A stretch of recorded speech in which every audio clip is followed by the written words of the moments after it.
Thanks again for coming back this afternoon session. I've switched my roles a little bit by sitting down and having a conversation with John Beechey on arbitration in the BVI. It's, if I may put it this way, John, it's the new kid on the block. I think the Premier mentioned it in his comments, and certainly at last year's conference, Don was here and talked a bit about the ideas and what we were doing and what have you. And like I said this morning with the Premier when he mentioned the bank a couple of years ago, I'm sure people said, what arbitration center, it'll never be done. But we're very pleased to say that it's moving along at a very, very fast clip. John, thanks for being with us today. I think John zipped out of lunch at it's arbitration week here in Hong Kong, and he's, needless to say, speaking there. Tell us a little bit about yourself, John, and why did you accept this assignment, having served in shortly after your assignment in Paris? Thank you, Russell. Open-ended questions are always the worst because it leaves far too much scope to say something silly. The contrast between the role I have in the BVI and that which I held in Paris for some 6 years as president of the ICC International Court of Arbitration could not be greater. The Paris institution was an 80-year-old venerable lady that needed, frankly, a little bit of refreshing. But refreshing anything in the face of French bureaucracy takes rather a long time. And one got rather used to being told no, and then having to explain why the answer had to be yes, and eventually getting somewhere between yes and maybe no. So when Peter Goldsmith came back from giving the Archibald lecture, I think last year, and said that he got a little job that he thought I might be interested in, which involved some sunshine and a project which at that stage was little more than a clean sheet of paper. It became rather attractive. I must say that I was initially somewhat skeptical that this was the sort of project that would really see the light of day. But I was disabused of that very quickly indeed by both the Premier and the Governor, who made it plain that they had every intention of this new form of diversification, if you like, within the economy and the BVI. It was made plain to me that there would be premises, that the law would be changed insofar as it had not already been changed and updated. And critical for me was a very clear statement that the BVI International Arbitration Centre would be allowed to operate independently of anyone. It would have its own rules, it would have its own governance, it would obviously be under the supervisory jurisdiction of the courts of the BVI, but it would not be subject to anything other than the most benign of interventions from government. That obligation, that undertaking, has been honoured absolutely to the letter. We are now in a position where, some 12 months on, there is a physical manifestation of the centre in that one full floor of probably the best office building on Tortola is now almost ready to be shown to the public at a soft opening on the 16th of November. You have, I think, scattered around the room some plans of the space. If you have it there, you'll see that most of the rooms have been given the names of the islands of the BVI. I had a certain amount of concern about any room full of lawyers being called Prickly Pear, but I'm told that that's just a hazard of the locality. The one room which intriguingly has not been given a local name is the lounge, which is where ultimately it's intended that parties should be free to mix, to do a little bit of work and to find some lunch. There is another floor on what we in England call the ground floor, what they out there call the first floor, which will house shortly the reception for the BVI IAC. And so this floor, the third floor of the building, will be entirely available for hearings and for other meetings, and possibly for use by the court if there's an overflow problem and they want to bring sessions of the court into up-to-date facilities. The key to this project is that we should offer something in physical terms which is at the very top of the market without being sumptuous. And to that end, the newly appointed CEO of the IAC, François Lassalle, took the trouble to go around and visit a number of the leading arbitral institutions, including SIAC in Singapore and the HKIAC here. And it's fair to say that when he went back, he had a pretty clear idea of what it was the arbitral community wanted in terms of space which was efficient in its use, not least for the centre in terms of rental income, but efficient for them to use as a place in which they would be happy to hold hearings.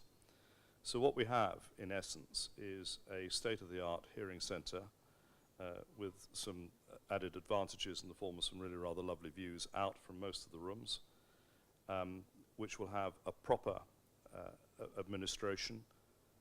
The intention is to wait until a few cases come in before the full secretariat is ramped up under François' direction. I'll talk about that more in a moment. But this is all very well in itself. It wouldn't work unless we were able to say, in addition, that you're in a stable political environment, you're in an arbitration-friendly jurisdiction, the commercial court, the Court of Appeal, are well known as courts of great integrity. Every effort is being made to maintain the standard of the commercial court, which would be the immediate court of recourse in the event that somebody wanted some assistance in the conduct of an arbitration, or it was necessary to seek some sort of measure arising out of the award made in an arbitration. The government has promulgated an arbitration ordinance which is absolutely bang up to date. The New York Convention is adopted within the BVI, so it's a New York Convention state for that purpose. In that sense, it has everything going for it. The issue we have to confront is really the issue of access. The Achilles heel of the BVI has long been the airport. This is recognized at a very senior level within government. There is consideration of a project to lengthen the runway to make direct flights from Miami and, I would hope, from Panama. I'll explain again more about that in a moment. So that the place becomes much less of an effort to get to. Those of you who know the islands well will know that at the moment it's a question of going to Miami, then San Juan, and then taking your life in your hands in a rather elderly and venerable Saab turboprop, or else you go to Antigua and go the BVI Air Tours small plane down. They all work, but it takes a while. The alternative, of course, is to use LIAT, but that's another story altogether. But one way or another, the routes into the island have got to be improved, and as many of you may know, some British Airways BAE 146s, which used to operate out of London City, are now being refurbished for use on a direct flight from Miami into the BVI, which hopefully will be a daily service anytime soon. And then I would hope that if the BAE 146 can get into that runway, perhaps Copa might be persuaded to fly in some Embraers. I keep coming back to Panama. The reason is this. What we've done is use the center as an opportunity to do two things. First, to introduce some up-to-date rules which reflect a respected international standard, the UNCITRAL model rules. My friend and colleague João Valerio has worked long and hard to ensure that these rules are in a form that are fit for use. We've been, I think, competitive in pricing structures, as you'll see. We've sought to offer model clauses for incorporation in contracts which are, in plain English, short and sensible. So we've got the rules in place, but we also, in terms of the arbitral roster, decided that we would look around the world to bring together maybe 200 arbitrators who are all of a certain reputation but are not yet in the very, very top tier, many of them. We pitched it between 40 and 50, 55 largely, We've made every effort we can to bring as many women on board as we can. We've ensured that the arbitrators come from jurisdictions as diverse as the PRC, Hong Kong, Russia, many of the European civil law jurisdictions, with a particular emphasis on Hispanic and Lusophone arbitrators, so that we can service this massive market in the BVI's backyard in Brazil and the rest of Latin America. We have a large number of Latin American arbitrators who are falling over themselves to come onto the roster. So one could technically operate an arbitration in the center, in the BVI, under the IAC rules, in Russian, in Portuguese, in Spanish, in French, Italian, and so it goes on. So that, I hope, will be something of a selling point in its own right. People then say to me, well, is this going to be some sort of international bubble that's stuck out there on the end of the pier? And the answer is emphatically not. Francois is, as his name would indicate, a French national. I, as you probably gathered, hail from a country which, from the moment, is part of Europe and may soon be semi-detached.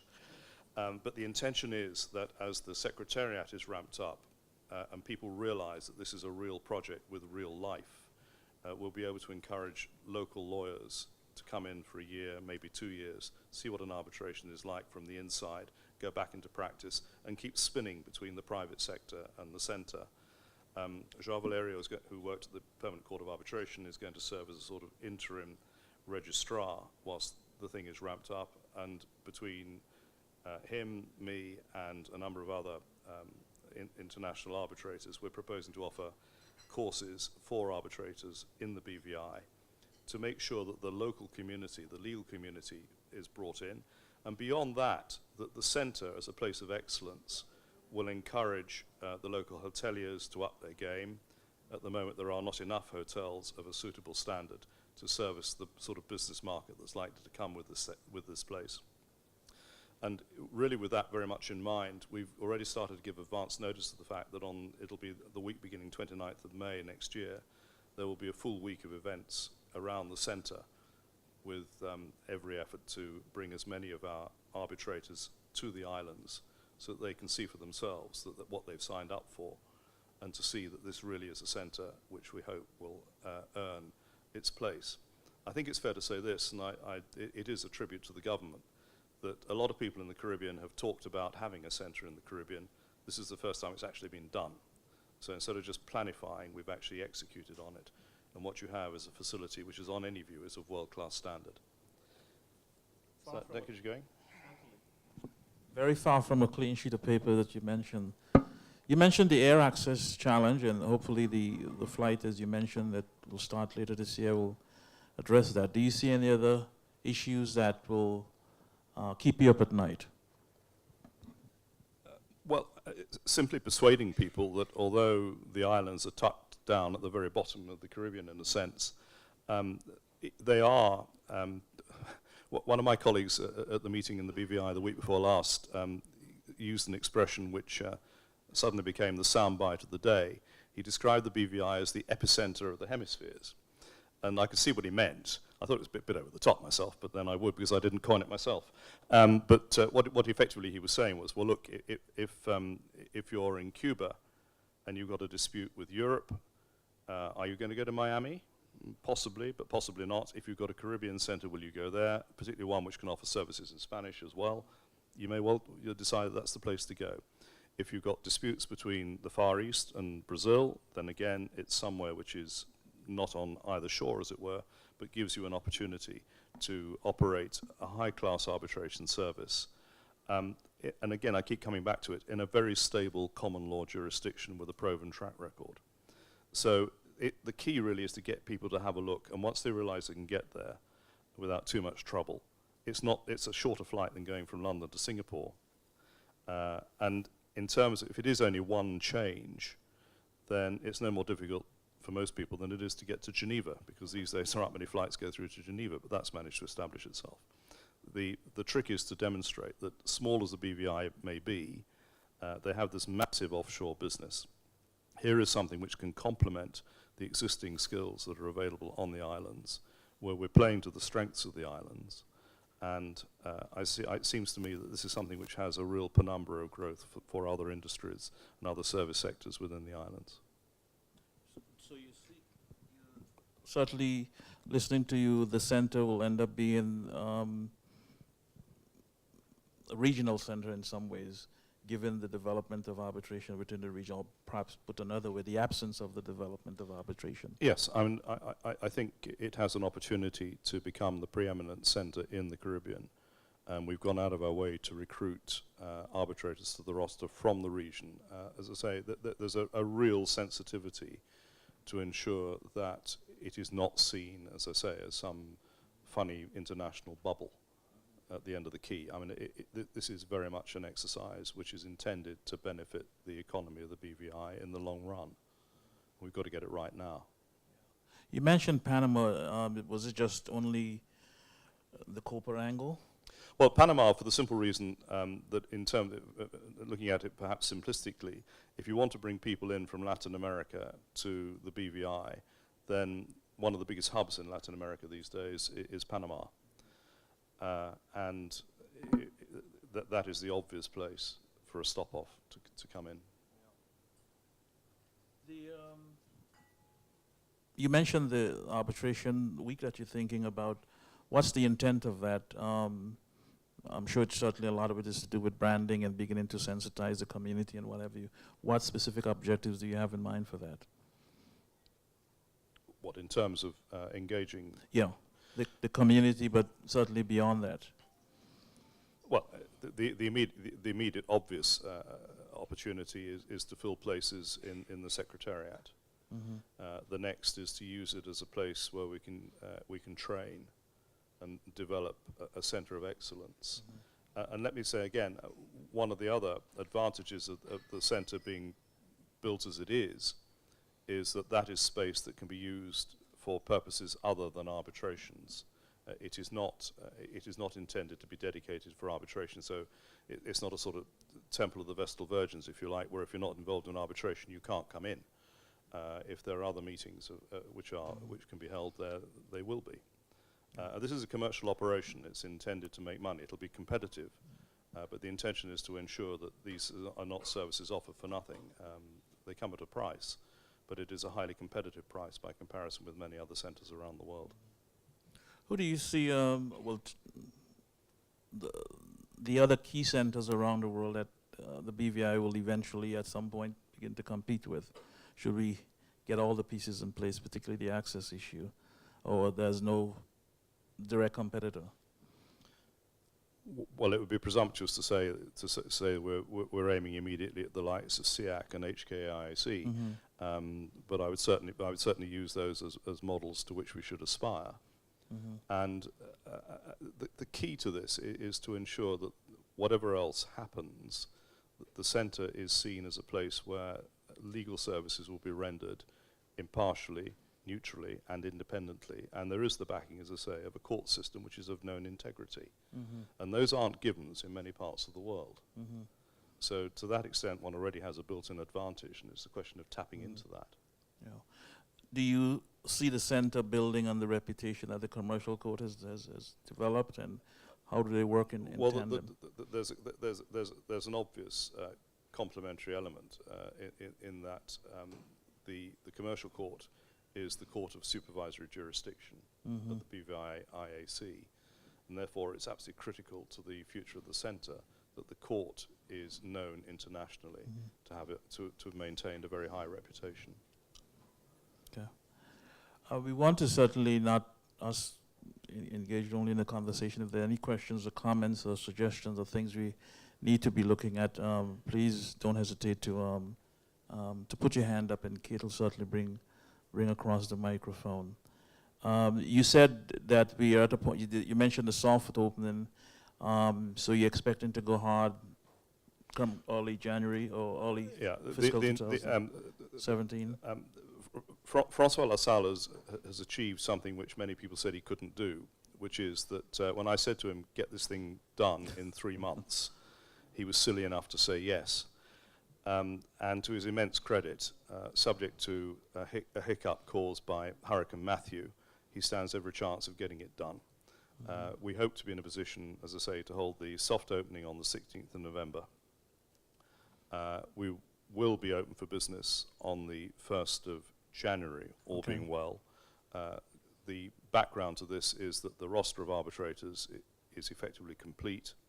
The board of the centre approved the rules, or nearly all of the rules, at a meeting a fortnight ago.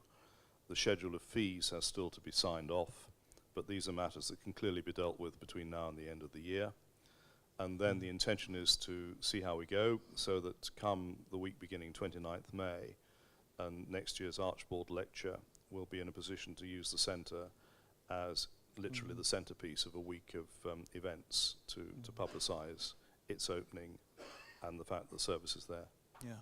Tell us a little bit about you other members of the board that the government selected in terms of the management board or the board of directors. You were certainly the chairman. Who else are on there, and why were they each selected, if you can? Yes. Well, we have around the table representatives of two of the largest law firms in the BVI. We have a representative from the Financial Services Commission, which of course has been absolutely critical to this, because they, for their sins, have been given the task of nurturing us through these opening phases and being accountable for the money that's being spent on it. Yeah. And we have a senior member of the Canadian Bar, and that really is the forms the nucleus of this body. Yeah. We've had the benefit, and I will say it again because I know he's now in the room, we've had the benefit of the most extraordinary support from the Prime Minister and from the Governor. The Premier. I'm so sorry. That's okay. We intend to get there one day, but not yet. But we've had an enormous amount of support, and I must say that a lot of trust has been placed in this body to make sure it works. So I hope that the fact that we're now where we are will be seen as indicative of the fact that we were serious in taking it on and delivering. I think, as I said to you when we were chatting a little bit before, I had a chance to go and see the facility where it physically is now in terms of the build out and what have you, and the quality is certainly very impressive, and what you see on that graph is actually what is happening. Right now I know that you as you said, you're kind of being incubated, my words, I'm not a lawyer, so at the FSC, what happens in, I think that period is 5 years or whatever, what happens, what do you see happening post that? Well, we're very much dependent upon case flow, but the intention is that it should obviously be self-sufficient as soon as possible, Yeah. and repay some of the investment that's been put into it. Okay. It's not a not-for-profit, it will be there to generate income. Yeah. Where do you think your first cases will come from?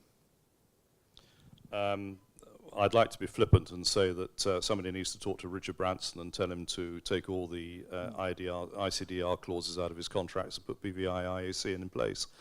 But I suspect it will come from, indeed talking to colleagues over lunch, there are cases already being thought about here where both parties have a BVI connection. And the obvious thing to do would be to bring the arbitration into the BVI, where now they know they've got the protection of the New York Convention, they've got the courts, and they'll have a centre. So I would imagine that'll be where the first cases will come from. Okay. In terms of your message to Richard, I'm sure we can ask Mrs. Smith to take it. Is she in the room? Good. I think we're winding down towards the point where we can have some questions, or if there are any comments or thoughts that you wish to express. John is the lead person. I'm sure you will be in a good position to answer you and to make sure that your thoughts are taken into consideration. The Premier is, by the way, back on, John. At least sitting very Good afternoon, Premier. In the back.